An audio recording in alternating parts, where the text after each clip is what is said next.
네, 아멘. 어제는 거룩의 조건이라는 말씀을 나눴고요. 오늘은 거룩의 신비라는 말씀을 나누겠습니다. 다른 말씀이 아니죠. 같이 연결된 하나된 말씀을 하고 계시는 거예요. 오늘 말씀의 시작은 이렇게 시작됩니다. 거룩의 신비는 예수 그리스도의 완전함이 내게 부여되었다는 사실입니다. 여기서 신비라는 표현을 사용합니다.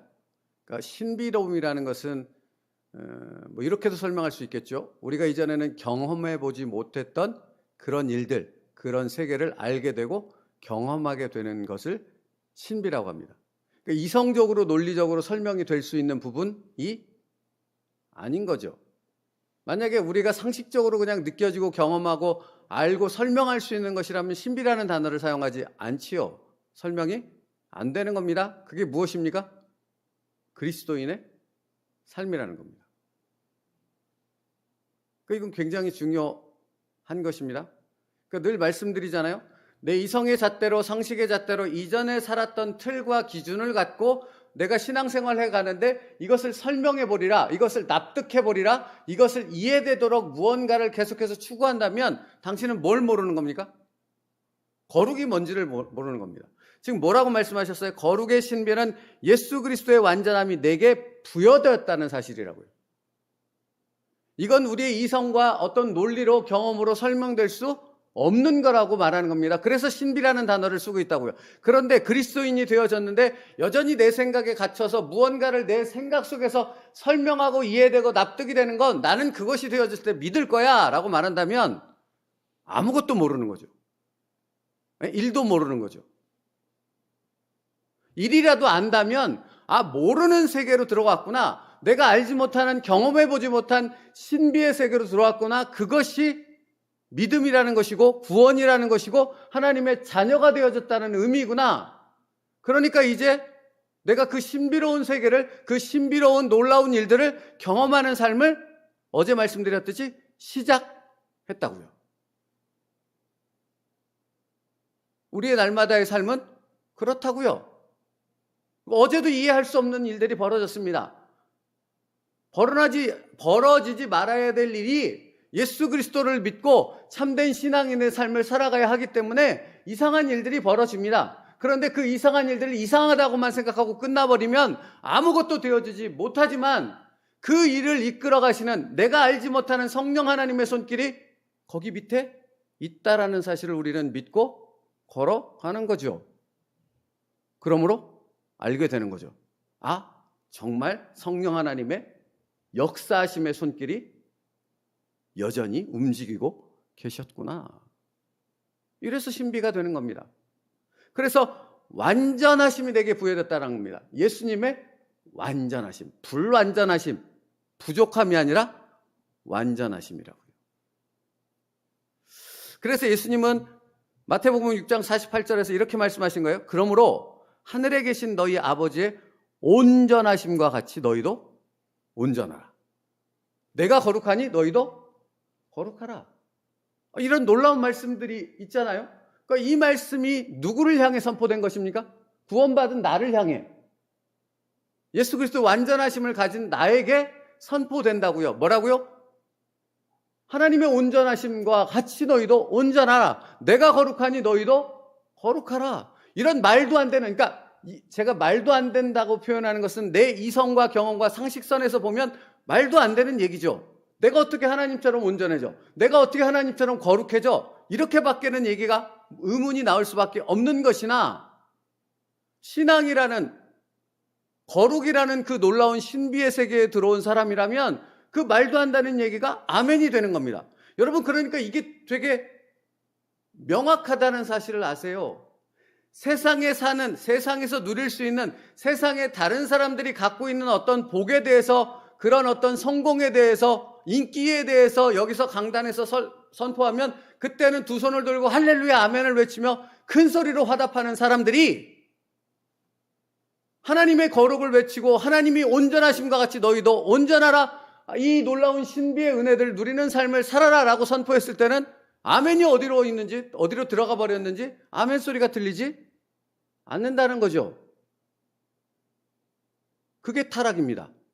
그게 그리스도인이 뭔지조차 모르는 십자가만 딸랑 달린 교회 건물만 있는 그런 것밖에 될 수 없는 이유가 되는 거죠.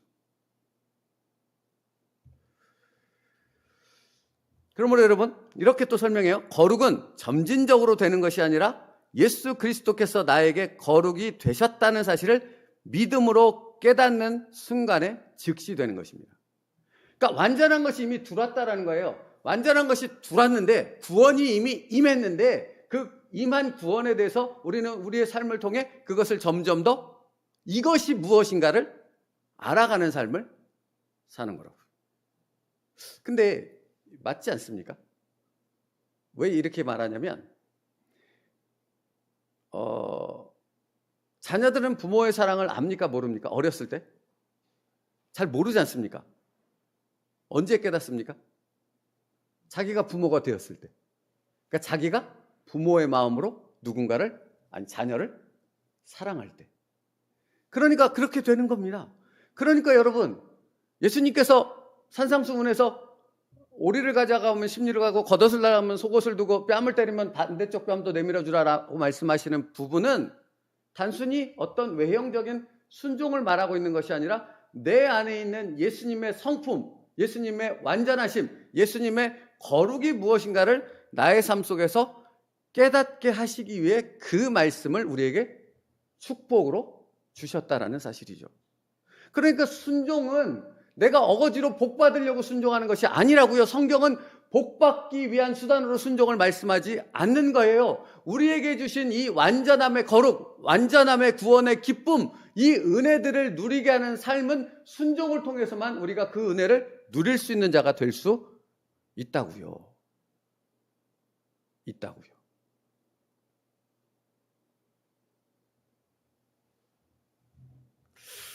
그러므로 여러분, 예수님의 완전함은 성령님의 인도하심을 통해 깨달아갈 수 있는 거라고요. 성령님께 내 삶을 완전히 의탁했을 때 우리는 그 완전하심을 보다 뚜렷하고 확실하게 알아갈 수 있는 거죠. 그러므로 이렇게 말해요. 그러므로 성화란 예수님의 거룩이 나의 삶을 통해 드러나는 것이라고요. 성화는 예수님이 나의 삶을 통해 나타나는 것이라고요. 그게 성화라고요.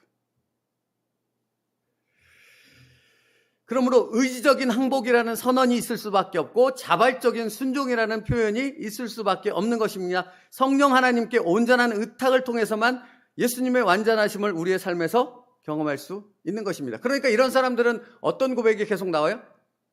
나는 아닙니다. 나는 할 수가 없습니다. 근데 예수님은 할 수가 있습니다. 예수님은 내 안에서 그걸 이미 행하고 계십니다. 이런 뭐랄까요? 논리적으로 본다면 모순이 되어지는 이야기를 하는 거죠. 역설적인 표현들을 우리도 하나님을 닮아 하게 되는 거죠. 그러니까 여러분 이게 계속 이 말씀들이 연결되는데 높아지고자 하느냐? 낮아져라. 살고자 하느냐? 죽어라. 라고 말씀하지 않습니까? 그래서 그런 거예요. 이건 말이 안 되잖아요. 여기서 세상적인 관점에서 보면 높아지려면 끊임없이 누군가를 쳐내고 죽이고 밟고 올라가야지 높아지는 것 아닙니까? 근데 예수님의 방식은 다르다고요. 다를 수밖에 없는 거죠. 예수님의 완전하심은 이 세상의 것과는 전혀 다르니까.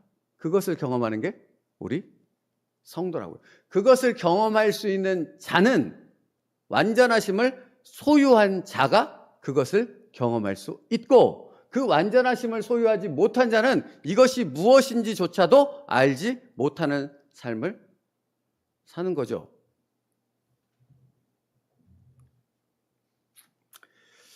그러므로 여러분, 이 놀라운 구원의 신비, 거룩의 신비를 알지 못하는 사람들은 믿는다고 하지만 종교인의 삶을 벗어나지 못합니다. 여러분, 그러니까 종교인의 삶은 이게 이 설명을 하려면 끝이 없어서 그러는데 종교인의 삶은 그러니까 이 예수 그리스도의 완전하심을 경험케 하는 성령님의 인도하심을 날마다 살지 못한다면 그 삶은 종교인의 삶이라고 말해도 무방합니다. 네? 그러니까 날마다.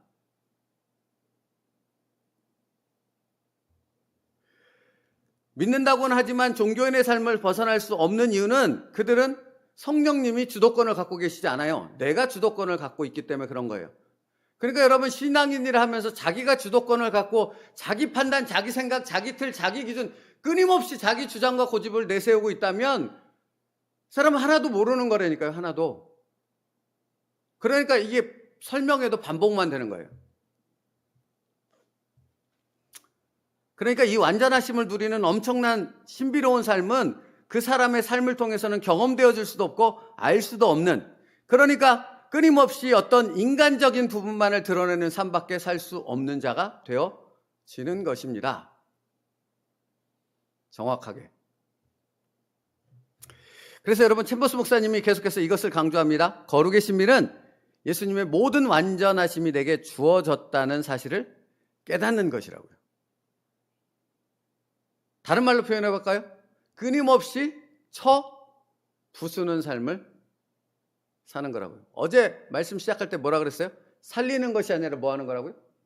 죽이는 거라고요. 그러니까 같은 맥락에 있다고요. 늘 같은 말씀만 하신다고요. 그러니까 여러분 설교를 들 때 설교하는 저도 맨날 느끼는 건데 늘 같은 말만 하고 있는 것 같아요. 느낌이 같은 말을 듣는 것이 은혜고 진리예요. 사실은 같은 것을 말하고 있으니까 성경은. 거룩의 신분은 예수님의 모든 완전하심이 내게 주어졌다는 사실을 깨닫는 것입니다. 그래서 여러분 보십시오.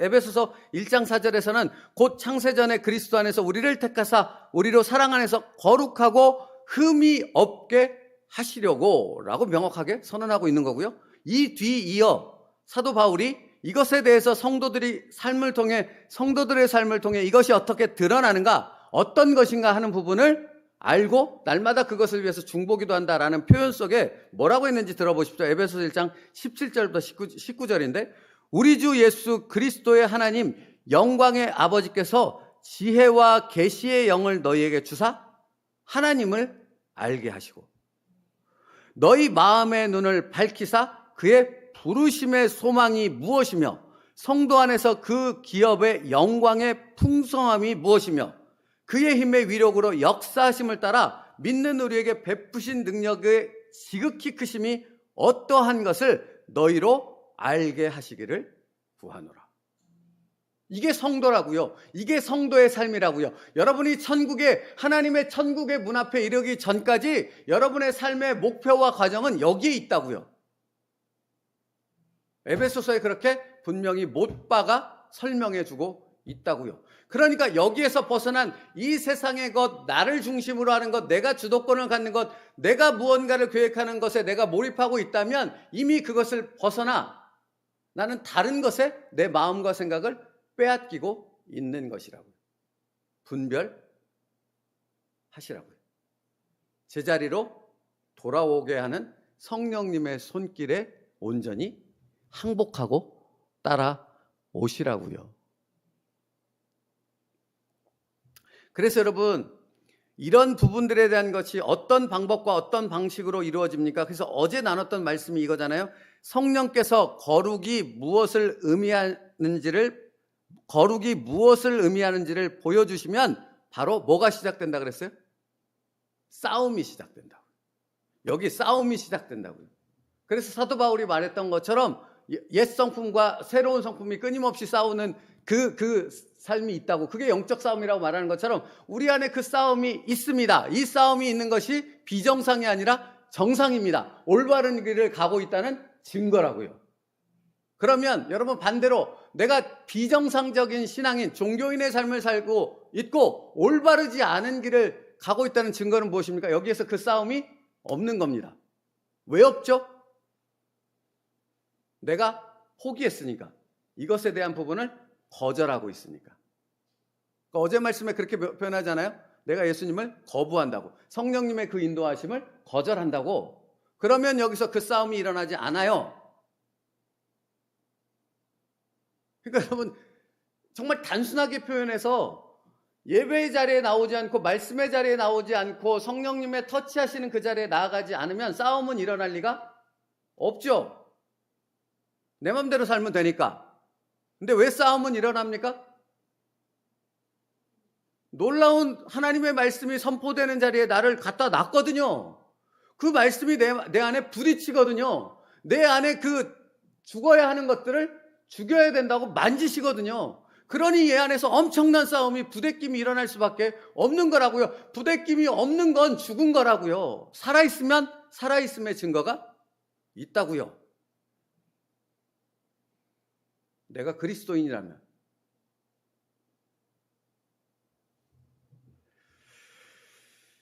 그래서 그 싸움이 시작되는 것입니다.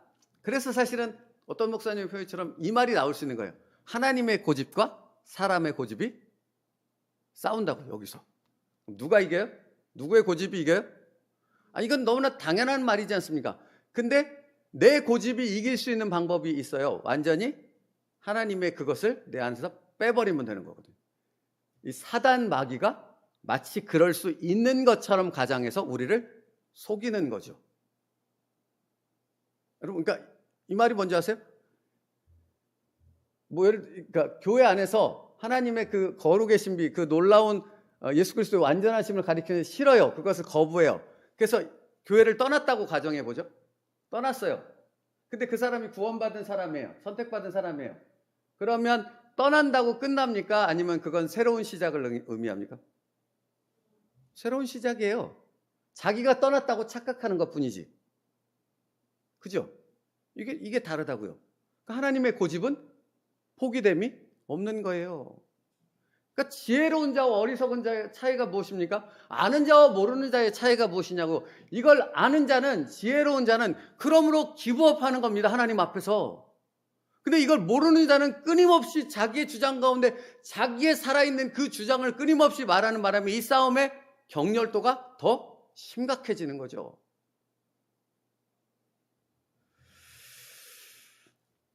그러니까 여러분, 신비라고 표현하는 것은 나라면, 나의 옛 모습이라면, 나의 본래의 모습이라면 이렇게 순종할 수도 없고 헌신할 수도 없고 예배자도 될 수도 없고 이렇게 기도할 수도 없습니다라는 고백이 끊임없이 나와요. 근데 그렇게 하는 거죠. 그렇게 헌신하고 있고 순종하고 있고 그렇게 예배드리고 있고 그렇게 기도하는 자로 바뀌어져 가고 있는 나를 보는 거예요. 주도권이 성령 하나님께 있음을 인정하는 거죠. 이래서 신비인 거예요. 그래서 여러분, 성경 말씀 너무 말씀드리고 싶은 말씀들이 계속 있더라고요. 에베소서 2장 22절에 너희도 성령 안에서 하나님의 거하실 처소가 되기 위하여 그리스도 예수 안에서 함께 지어져 가느니라. 그러니까 지어져 간다는 것은 완전한 게 들어왔다 그랬잖아요. 이 완전함이 마치 그래서 저희가 그 퍼즐 얘기할 때 완전한 모든 것을 갖고 있죠. 근데 그것을 우리가 지금 뭐 하는 거예요? 맞춰가는 거죠. 근데 이런 겁니다. 그러니까 여러분, 이 앞면에 어떤 그림의 그 부분을 맞춰요. 그래서 나중에 다 완성하고 뒤를 확 돌렸더니, 이 퍼즐의 뒤를 딱 돌렸더니 여기 예수 그리스도가 정확하게 선명하게 보여지는 거죠. 나는 무엇을 맞추고 있는지 모르는 것 같은 삶을 살아가는 거예요. 근데 이것이 완전하게 맞춰졌을 때 돌이켜보면 예수 그리스도의 완전하심이 명확하게 보여지는 거죠. 이게 성도의 삶이라고요. 그래서 여러분, 또 이렇게 말하는 것 아닙니까? 고린도전서 3장 17절에 누구든지 하나님의 성전을 더럽히면 하나님이 그 사람을 멸하시리라. 하나님의 성전은 거룩하니 너희도 그러하니라. 그러니까 너무 같은 말씀만 하고 있잖아요. 나의 본성은 계속해서 이전의 습관, 이전의 삶으로 돌아가려 한다라는 사실을 잊지 말아야 될 이유가 여기 있습니다. 그러니까 어제 표현해 보면 우리 중 많은 사람들은 시체 더미만 있는 죽음의 편에서 너무 많은 시간을 보내고 있다라는 사실입니다. 그런데 성령님은 우리를 거기서 끄집어내려는 영적 치열한 싸움을 시작했다라는 것이고, 이 싸움에서 놀라운 은혜와 신비를 경험하는 것은 내가 의지적 항복과 자발적인 순종을 통해 그 성령 하나님께 내 주도권을 내어 드릴 때 그 일이, 그 역사가, 그 신비가 경험되어진다라는 것이에요. 그래서 샘버스 목사님 다시 한번, 그러니까 이 표현을 계속 반복하시더라고요. 거룩의 신비는 예수님의 모든 완전하심이 내게 주어졌다라는 것입니다. 그러므로, 이게 맨 마지막에 있는 부분이, 그러므로 나는 더디지만 확실하게, 이 더디지만이라는 표현을 썼어요. 더디지만 확실하게 하나님의 지키시는 능력에 의해 질서 있고 건전하고 거룩한 신령한 삶을 살기 시작하는 것입니다. 여러분, 더디지만이라는 표현을 쓴 이유를 우리는 느끼고 있지 않습니까? 아니, 그렇잖아요, 여러분. 우리가 사도행전의 교회를, 우리 교회는 만들어가고 있잖아요. 근데 사도행전 교회라면 막 엄청난 부흥이 있어야 되고 엄청난 역사가 일어나고 엄청난 막 눈에 보이는 다른 교회든 다른 사람들이 볼 때 정말 놀라운데, 이런 것들에 대한 얘기들로 가득 차야 한다고 생각할 수 있습니다. 근데 그렇지 않습니다. 그 일은 그냥 일어나지 않기 때문입니다. 사도행전의 시작은 예수님의 말씀을 따라 생명의 위협에, 그러니까 목숨을 내놓고 마가의 다락방에서 모여 기도하기를 힘쓸 때 일어났거든요. 사도들이 모여 기도할 때 누구도 알지 못했습니다. 무슨 말인지 아세요? 아무도 인정하지 않았고 예수는 끝났고 예수를 따르는 사람들도 끝났다라고 생각하는 상황들이 전개가 됐던 거죠. 그러나 뭐가 계속 이루어지고 있어요? 말씀이 언약을 따라 정확하게 하나님의 때에 이루어지고 있었다라는 것이고, 하나님의 때에 성령의 오순절 역사가 정확하게 일어났다라는 사실입니다. 그러니까 여러분, 신비는 하나님의 때를 경험하는 거예요. 하나님의 이루심에 놀라운 그 때를 믿으며 그 걸음을 살아가는 것입니다. 말씀 마치겠습니다.